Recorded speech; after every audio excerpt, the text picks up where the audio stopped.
This is Joy. At the end of 2025, after spending 2 years pouring her blood, sweat, and tears into her dream, she decided to shut down her startup. She had given it everything she had, but things didn't work out the way she had hoped. She was exhausted, burned out from an overwhelming amount of stress that had spilled over into every part of her life. So she put chasing her dreams on pause and decided that 2026 was going to be a normal year. So she did what she felt like were normal things. She signed a lease, got a job, started sleeping at reasonable hours. For a while, normal felt good. Normal was enough. Then a feeling of lostness started slowly creeping in. Not the kind of lostness she was familiar with. It was the kind that came from having nothing to pursue, and it made her wonder, was her ambition her entire life? For the past few years, I had spent most of my weekends working. So one of the first things I did when I imagined what a normal life would look like was a weekend that had nothing to do with work. I took time off on the weekends. I spent it with friends. I wandered around without an agenda. I let time move slowly. I prohibited anything that was even minutely work-related. No filming, no analyzing YouTube videos, no planning my next big goal, not even a single thought about anything work-related to cross my mind. I tried to be entirely focused in the present moment. It didn't take long for me to realize that I did, in fact, have an entire life outside of work. I had friends who I loved and who loved me back, places I loved going to, artists to fangirl over, things I wanted to do. I had an entire life that had nothing remotely to do with my career or ambition. Yet without it, something felt so deeply missing. I realized that for as long as I first gained consciousness as a human being, I had always been pursuing something, ever since I was a literal child.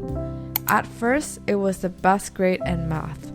Then it was writing competitions, speaking competitions, piano, theater, college apps. There was always something for me to reach, another version of myself I wanted to become. I never really knew who I was without pursuing something. A lot of those pursuits began because my parents encouraged them. But it wasn't long before I realized no one had to force me. I loved being competitive. I loved being a go-getter. I loved the feeling of being completely absorbed in something difficult, of working towards a goal and defying expectations. That was why I never understood people who said ambition is overrated, that chasing your dreams is overrated, that having ambition meant that you had to sacrifice your happiness, because chasing my dreams and being ambitious was what made me happy. In the past, I could dismiss it whenever people said that it was overrated, because my life felt like evidence that they were wrong. But now, after burning myself out and watching one of my biggest dreams fall apart, I wasn't so sure anymore. Maybe they had a point. So I began looking more closely at my relationship with ambition. Was I striving because it genuinely made me feel alive, or because I did not know how to feel worthy without it?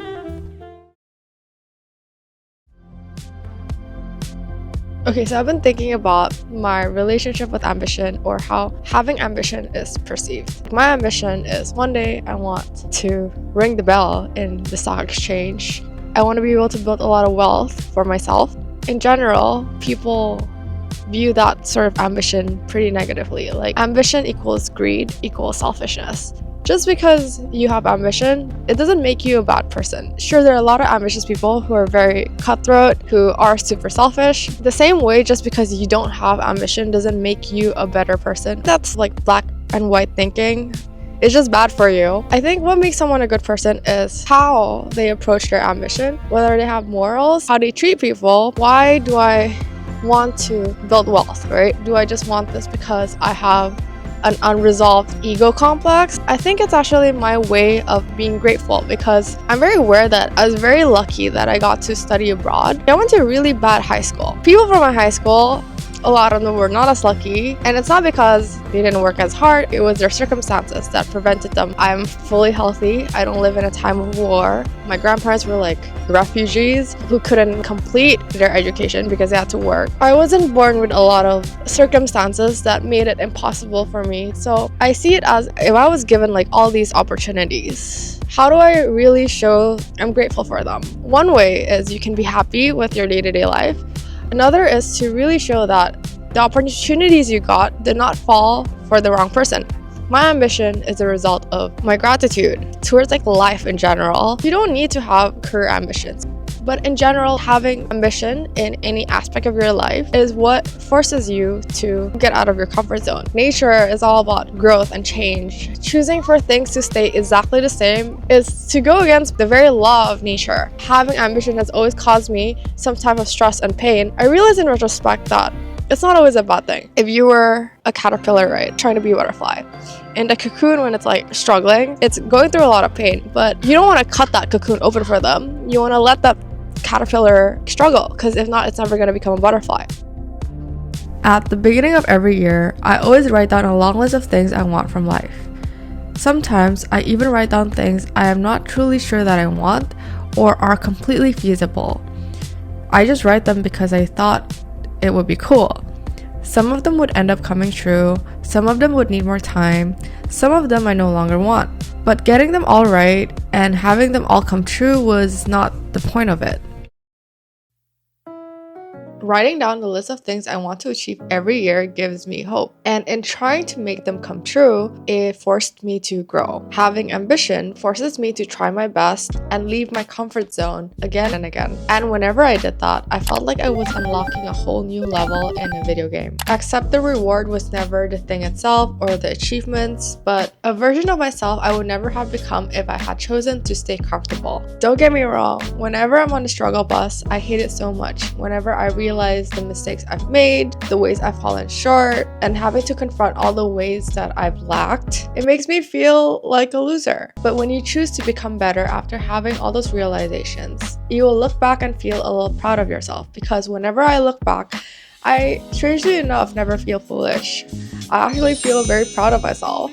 Dare I say, I even feel kind of cool. Because in a world where it's cooler to detach, to not care, to be nonchalant, I think being someone who tries and cares deeply is something to be proud of. So here's what I learned from my little self-reflection journey. There is so much beauty in having a home, going to work, getting to wake up slowly on a Sunday, spending time with the people you love. I think all of those things are precious and I want them too. But in the same way that choosing a normal, ordinary life doesn't make your life boring, having ambition does not mean you are ungrateful or that you are destined to be unhappy. Ambition makes life harder. It brings uncertainty, disappointment, rejection, failure, a lot of not so fun things. But these things are not signals of a bad life. They're simply signs that you're growing. And the problem I realized was never having to choose between a normal life and an ambitious one. The problem was black and white thinking. Black and white thinking is always the culprit. Thinking that I had to choose between having a normal, ordinary life and my ambition.